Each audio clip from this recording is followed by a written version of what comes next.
What it do, How you G doing? How you doing? How you doing? Herbo? How How you you doing? doing, family? I'm good. Good. How you feeling? How What's you coming up feeling? for you right now? Everything's cool. Just trying to stay grounded, take everything one at a time. But overall, everything's good. Everybody healthy and safe. So, Good. It's so important. Listen, we're living in a time right now, and yeah. this time we've witnessed some of the most horrific acts of police brutality. You openly talk about PTSD and your music. I want to hear how you're thinking about this moment, how you're thinking about what your role is right now. My role is very important, significant in all of this because I feel directly so connected to it because I'm a product of what's going on here. Like I've lost friends to police brutality. I too myself was beaten up by police at a young age, and even deeper to that, just really getting to the root of the problem and becoming a source, a resource, a key advocate for change. And it starts with us just getting in front of the problem, to be honest. And with a lot of the the looting, especially in Chicago, because my city is one of the craziest, and I'm actually here now. And Yeah. my whole perspective on things kind of changed a little bit just as I'm able to see firsthand like the stuff that's going on, because I too was one of the people wondering like, why are people looting? Why are they hitting these Yeah. black owned businesses especially? And I had to think about it because a lot of times we don't get opportunity to feed our families, especially with this pandemic and everything going on. A lot of these people haven't been able to feed themselves and their family and their children, and know where their next check and their next meal is coming from for the past 3 months. Me, I'm blessed. I'm able to be able to do everything that I was able to do before has went on and then some. So I can't really think about things the same way that they are, And when it Yes. comes to these black business owners, as us as black business owners and entrepreneurs, when we go and put these businesses back in the hearts of our neighborhoods where we grew up from, in these poverty-stricken neighborhoods, we have to. And I'm only 24, so I don't know what it was like 15, 20 years ago when people really were able to bring change to their community, and we had Yeah. direct relationships with the police already. They knew exactly the people who lived on the blocks and in these neighborhoods. You know what I'm saying? I don't really know Yeah. firsthand how that was because I'm so young, and I know it wasn't really that way with me growing up, but just being an entrepreneur and me having a facility that we opened on the south side of Chicago, and we bought one of the 50 CPS schools that was closed down. You have to directly touch the people. You got to directly bring change. Like a lot of these kids who looting, a lot of these business owners, these the same people y'all calling the police on when they standing in front of y'all businesses too long. Yeah. And these some of the places that they only have to stay safe when they sit in the strip mall, Yes. whereas 20, 30, 50 civilians that could see them at all times, where if somebody pull up shooting or try to rob them, it's witnesses there. So you got to think from their perspective.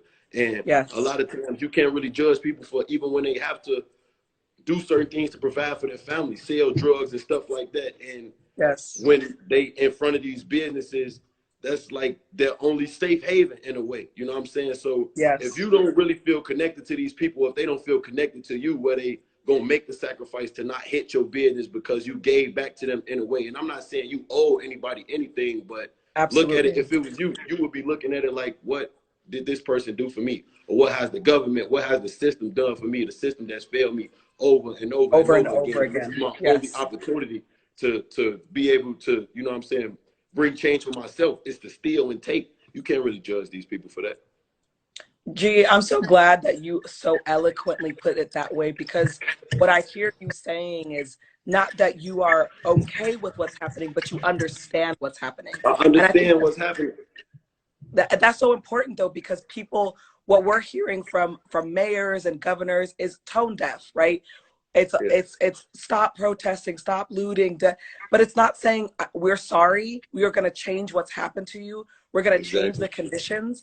And that to me is the thing that's most disturbing about this moment, not the protesting. It's the fact that mayors, elected Yeah. officials, governors, chiefs And of it's police still aren't up to showing up. us to be able to dictate these government officials, these aldermen, the judges, Yes. everyone who plays a role in our livelihood in Yeah. general. We have to stand in front of this and say, these are the people that we allow to set the tone for our life, to make the That's rules exactly for us. right. You know what I'm saying? And Exactly really, right. to be honest, it's like when uh, probably everybody that I ever brushed shoulders with growing up in my entire life being in Chicago knows somebody that's been a victim of police brutality. So a Yes. lot of times, you know, like even with everything that George Floyd and even all the racism, Ahmaud Arbery, everything that's going Yes. on, it's just fuel to the fire. It's icing on the cake. It's really a continuous, never-ending story. It's like these people aren't really, I'm not going to say they're not outraged for these one killings. It's still the Sandra Bland's, the Yes. Philando Castles, the everybody, you know what I'm saying? So it's like when you do this and people, it not only the root of the problem, but you have to look at resources, opportunity. People are opportunists. They're looking at this as opportunity to feed their family. You know, these stores, people coming up Yes. with $1,000 worth of merchandise, $1,000 worth of food. Some of these Yep. people never seen 5, 10,000 a day in their life. So you got to look at it from that perspective. They looking at opportunity Absolutely. to be able to, you know what I'm saying, feed themselves and protect their Yeah. family. And a lot of these cases I've been watching videos, like people really like portraying unity. I'm sorry for lack of a better term, but they like No, uniting people, helping each other, loot in these stores, and people, I grandmothers know. in these stores, people, Yeah. aunties in these stores. You know what I'm saying? Yeah. And they looking at opportunity to be able to provide for themselves. You know, and if we not gonna get them opportunity, and even myself, I'm including myself, me as Yeah. somebody who connected to the people, but I am also a millionaire. So whose side am I supposed to be on? You know what I'm saying? Absolutely. So Absolutely. I look at all those points and try to just, you know, be reasonable. Yeah. I love that. G, you stood out for me as someone that I really wanted to talk to because you talk about mental health. You talk about it very publicly. You named an album Yeah. PTSD. Can you talk more about why that was important for you? First of all, you're so young. It's not common for young Black men to talk about mental illness. But not only do you talk about it, you wear it as a badge of honor to have other people talk about it. Tell us why you chose that. I was blessed with a strong mind and a will to accept life for what it is, and even in the worst situations. So me growing up on St. Night for Essence, me growing up in the east side of Chicago, witnessing murder at such a young age, me being shot and seeing a lot of my friends die, and you know what I'm saying, a lot of my friends go to jail for their first mistakes that they ever made in life. In life, you're supposed to be able to have room to make mistakes. And this is not about race or anything, but I'm just speaking facts.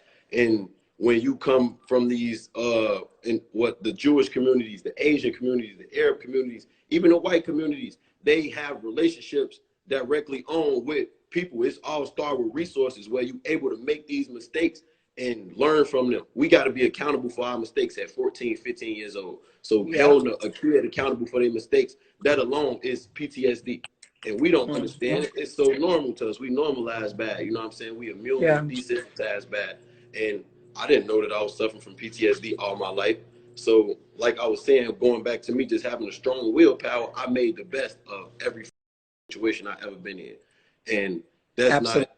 that's not really healthy. You know what I'm saying? Like just Yes. boxing in your feelings, boxing in your emotions, your hate, your anger, your pride, everything. We all human. You'll explode. And sometimes you explode on the wrong people. It's usually the person closest to you, the person that you love the most that get the backlash of you having post-traumatic stress disorder. So it's important to Yeah. acknowledge this and important to go talk to a therapist, go talk to somebody, anybody, your mother, your father, you know.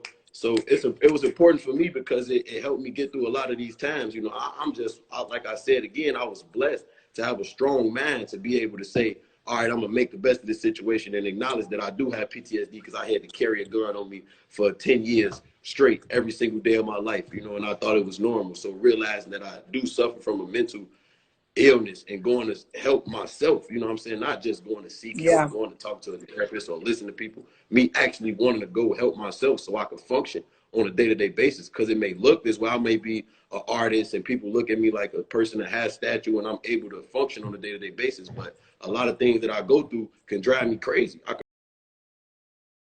because we all human. Yeah, that's exactly right. Okay, last question I have for you. What do you want to tell folks around mental illness, around how they take care of themselves? Anything that you want to share that you feel like your listeners and folks that are listening to Mike need to know?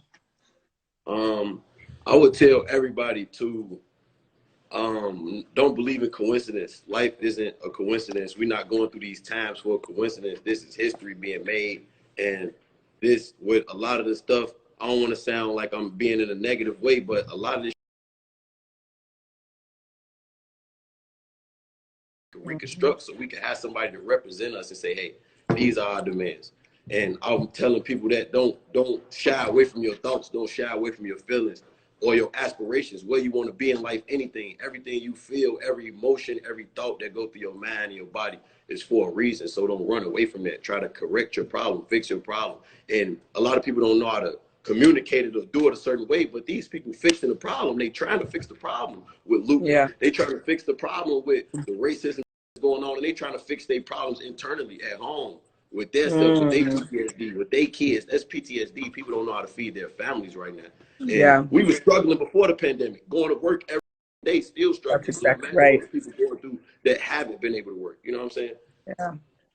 Thank you so much, G. I really appreciate you joining us. Everybody, G Appreciate you. Herbo. Thank you. Get all his music, listen to his music. He's amazing. He's speaking for a new generation. Appreciate you, fam. Thank you. Thank you so You're much. welcome.